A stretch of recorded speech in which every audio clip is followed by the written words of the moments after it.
Lesson 11, The Crisis of Our Time, reading sections 15 and 16. The background to this question of the crisis of our time, we've seen man is the way of the church is a sign and safeguard of the human person, a guardian and protector of the dignity of the person and the transcendence of the person. Christ died for man so that we may measure up to our supreme calling. But this must be done in the situation today.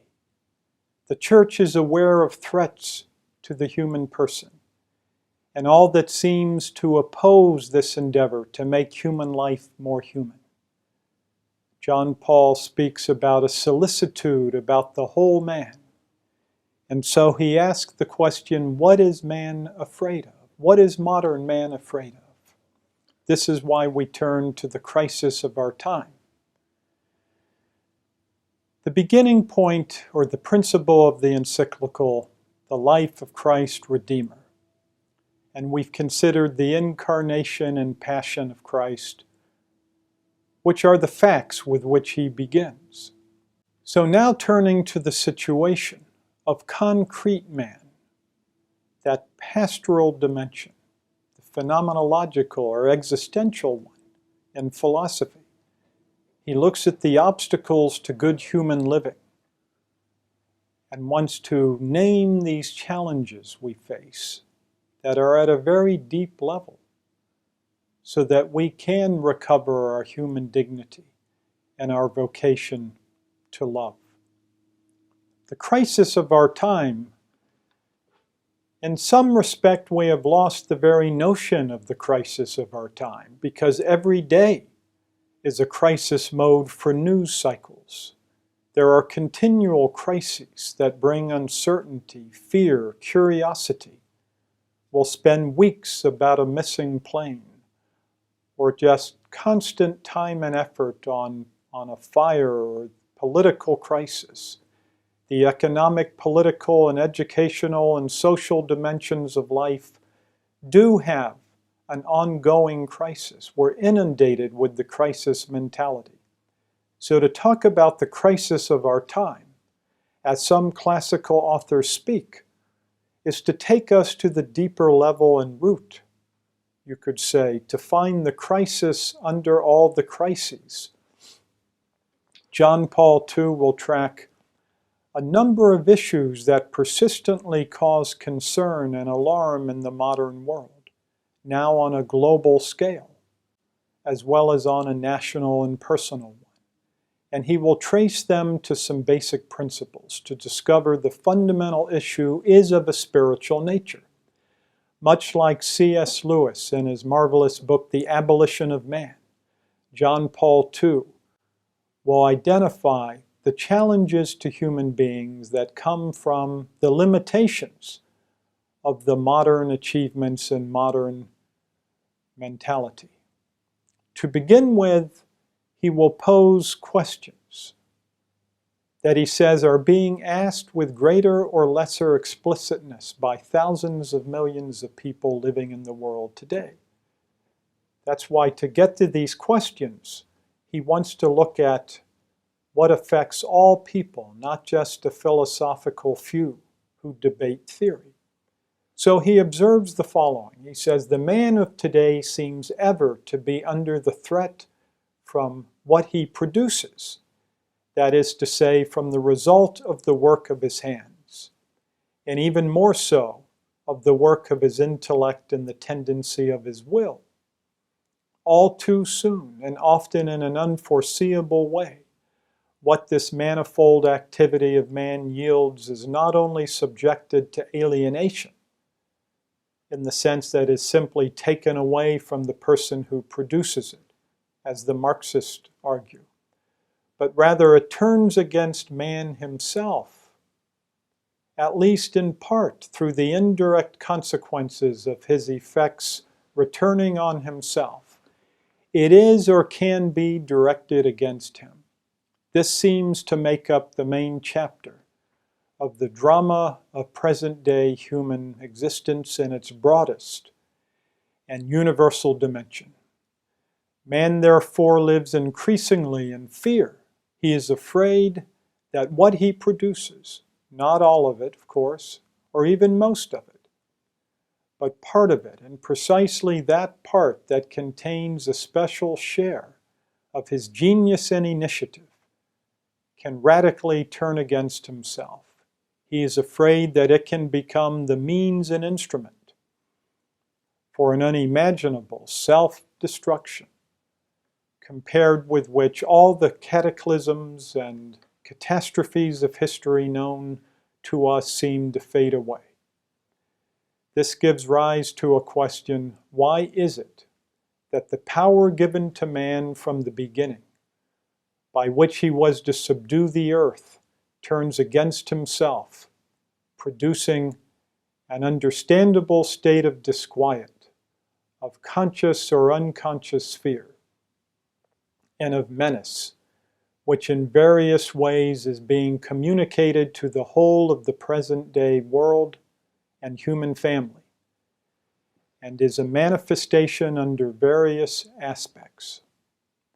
This is a long quote, but I think it shows what he's trying to do here. Like C.S. Lewis in Abolition of Man, he asked the same question: does progress, of which man is the author and promoter, make human life more human in every respect? Does it make it more worthy of man? Or does it also lead to degradation?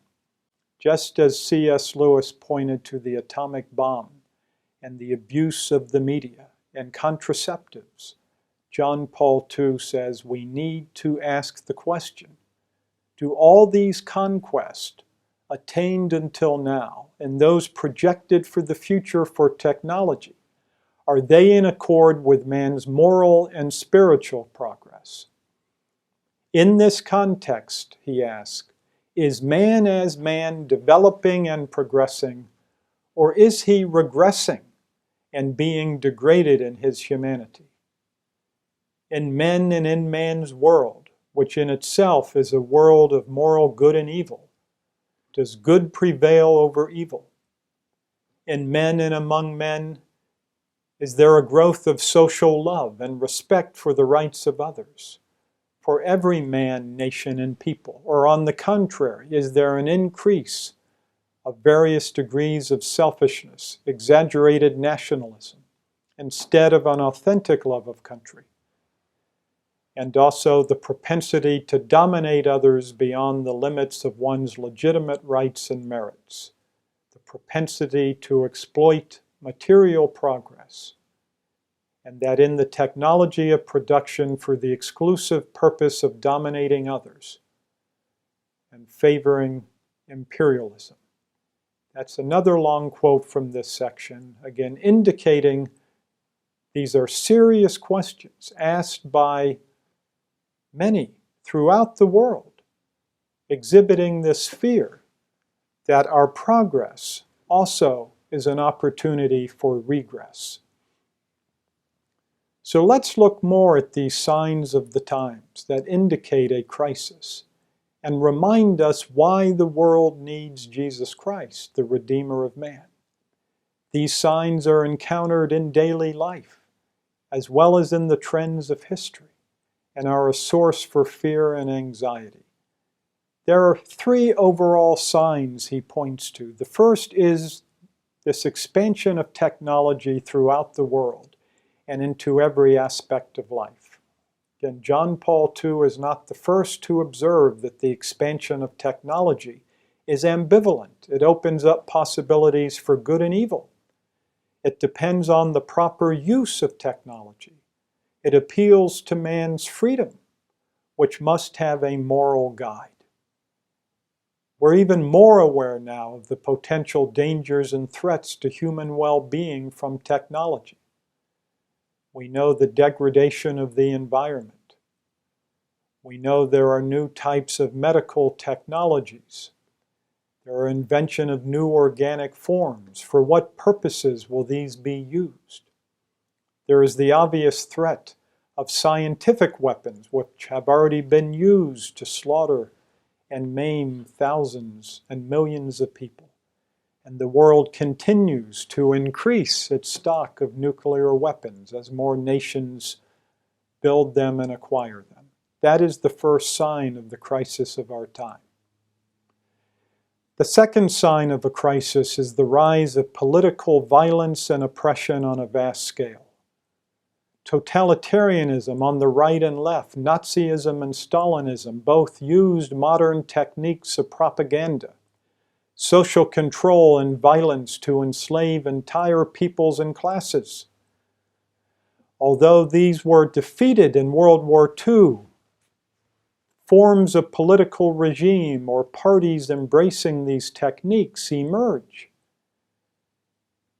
particularly fueled by political and religious terrorist groups organized on a global scale.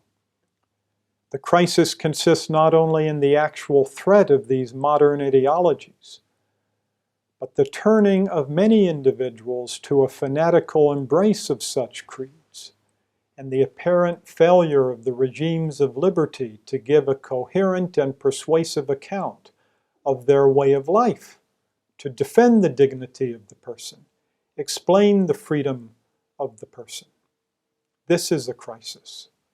And the third sign of the crisis is the widespread and now sometimes novel forms of degradation of the human. Some of these forms are old: economic exploitation, forced prostitution. But the sheer volume and scope of degradation is novel. The massive scale of the kidnapping and trafficking of women worldwide, the starvation and genocide of peoples, matched by the apparent indifference and even complicity of so many, is a sign of a very deep, tragic crisis of our time. And then we can add on voluntary self-degradation of man through drug and alcohol abuse, pornography and sexual addictions, consumerism and debt-filled spending, all made possible by economic expansion, new technology, free time, and free choice. These are also palpable signs of evil and indicate a fundamental disorder in social organization and personal life. And I would just say again, we're so inundated with the signs of disorder and evil that we read about them daily. Listen to them. Listen to these stories from well-groomed and handsome TV personalities as they describe them and decry them. But we continue to live our life as if it goes on normally and no longer pay heed to the crisis of our time or to consider why we need a Redeemer and why we must proclaim Christ and live Christ.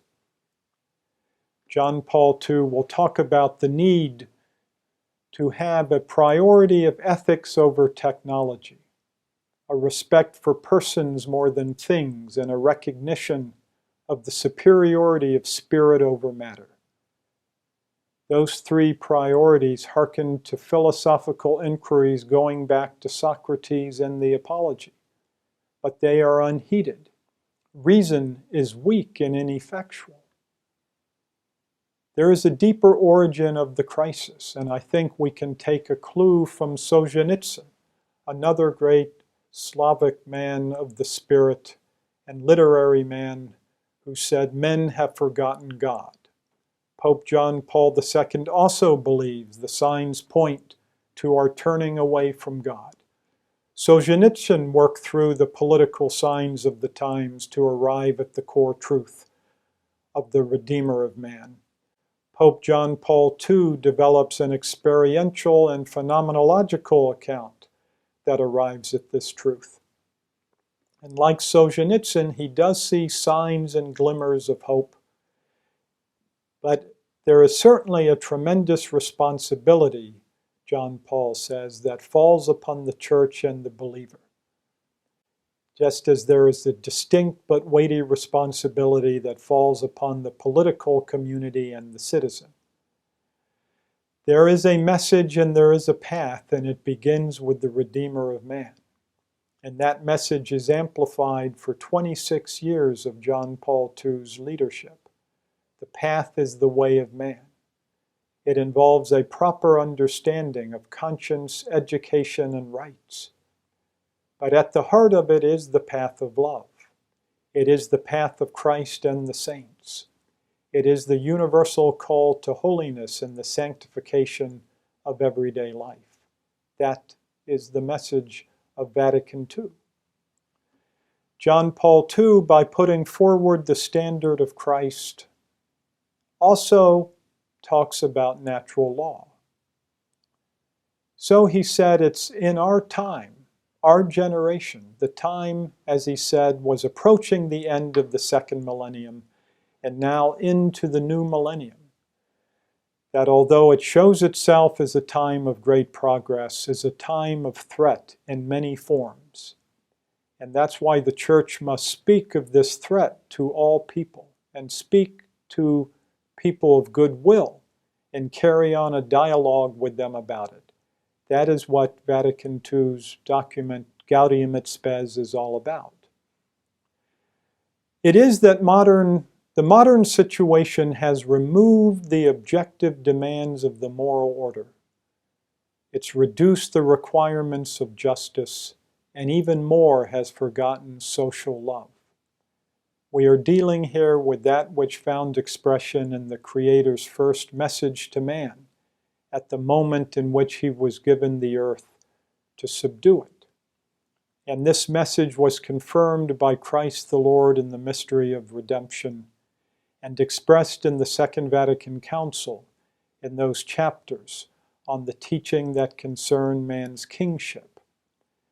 That is to say, his call to share in the kingly function of Christ himself.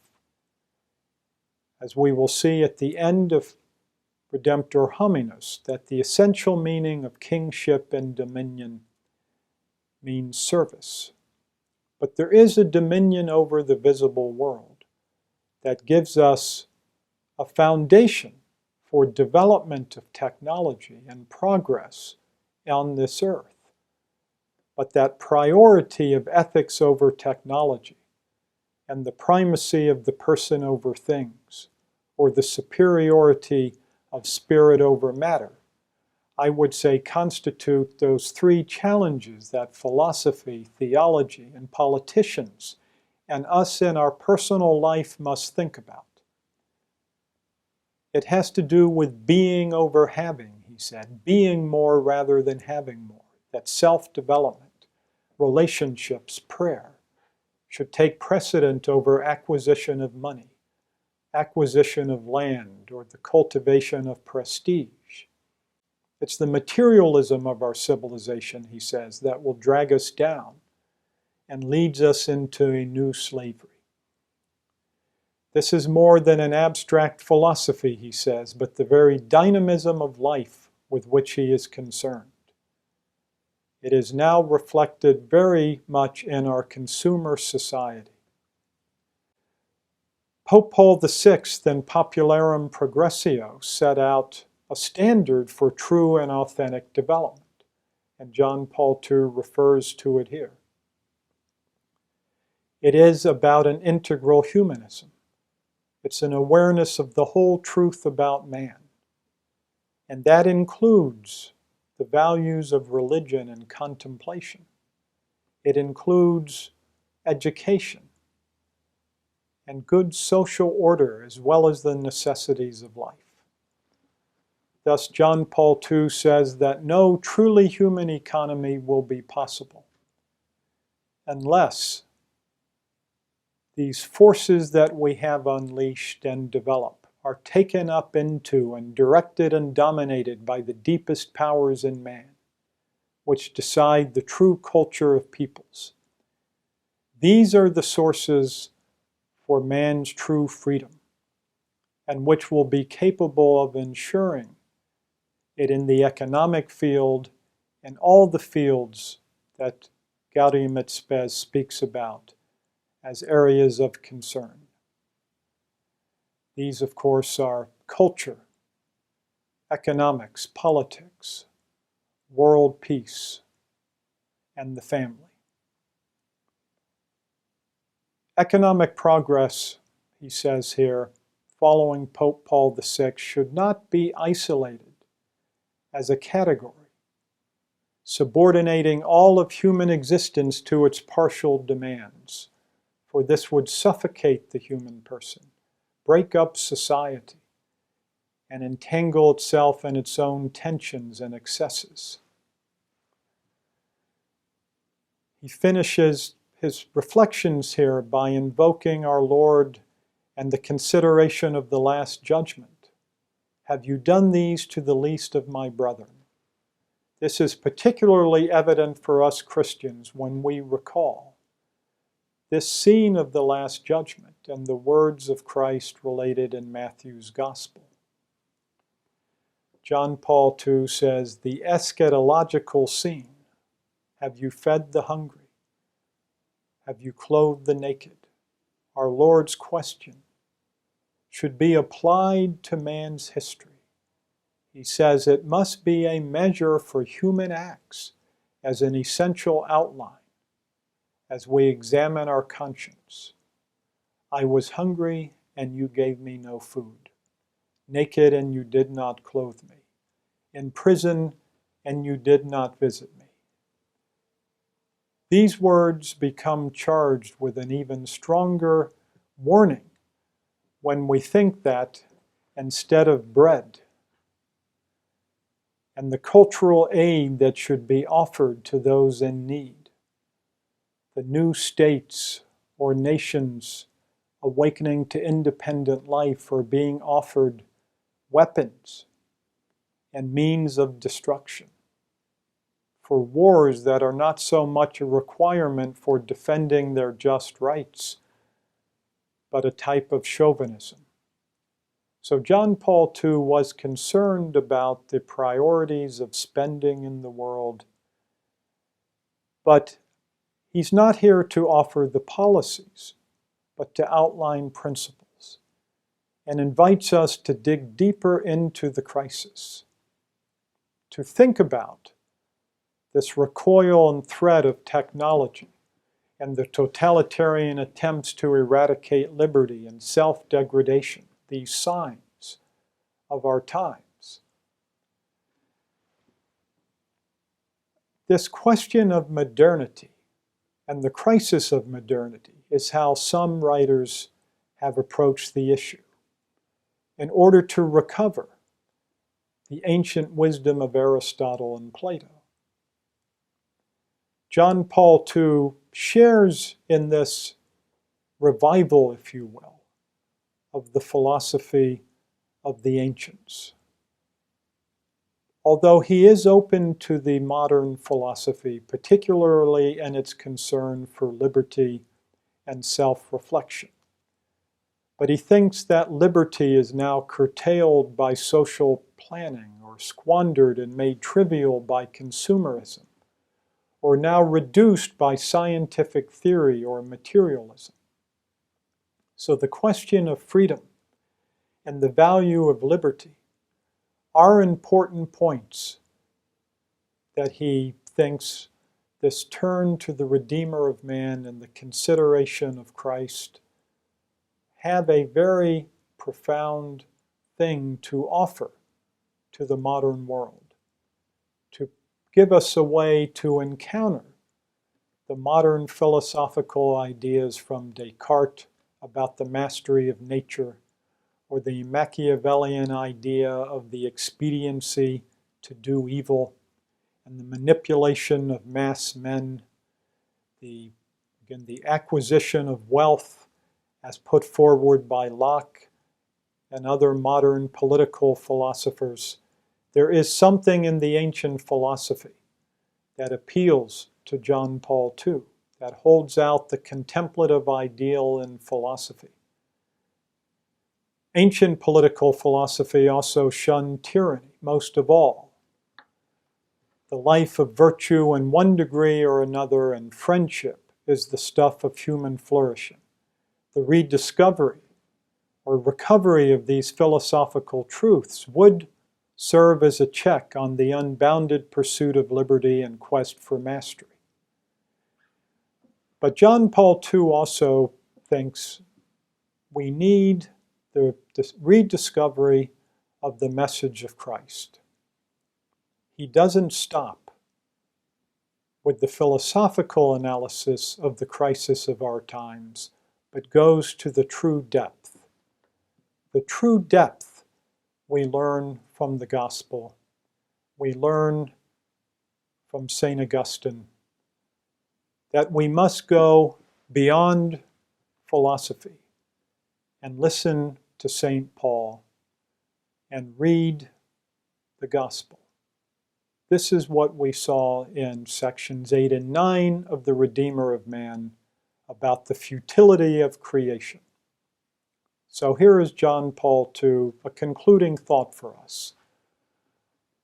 Quote, "Are we of the 20th century not convinced of these overpoweringly eloquent words of the Apostle of the Gentiles concerning the creation that is groaning in travail until now, and waits with eager longing for the revelation of the sons of God, the creation that was subjected to futility? Does not the previously unknown immense progress which has taken place in the course of this century, in man's dominion over the world, reveal to a previously unknown degree that manifold subjection to futility?" That's from The Redeemer of Man, section 8.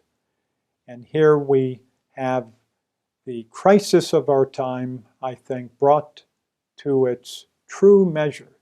It is that of the fall of man, the disorder of our appetites, the lack of love, and the need to be linked back to the wisdom of God and to live the love of God, which comes through Jesus Christ, the Redeemer of man.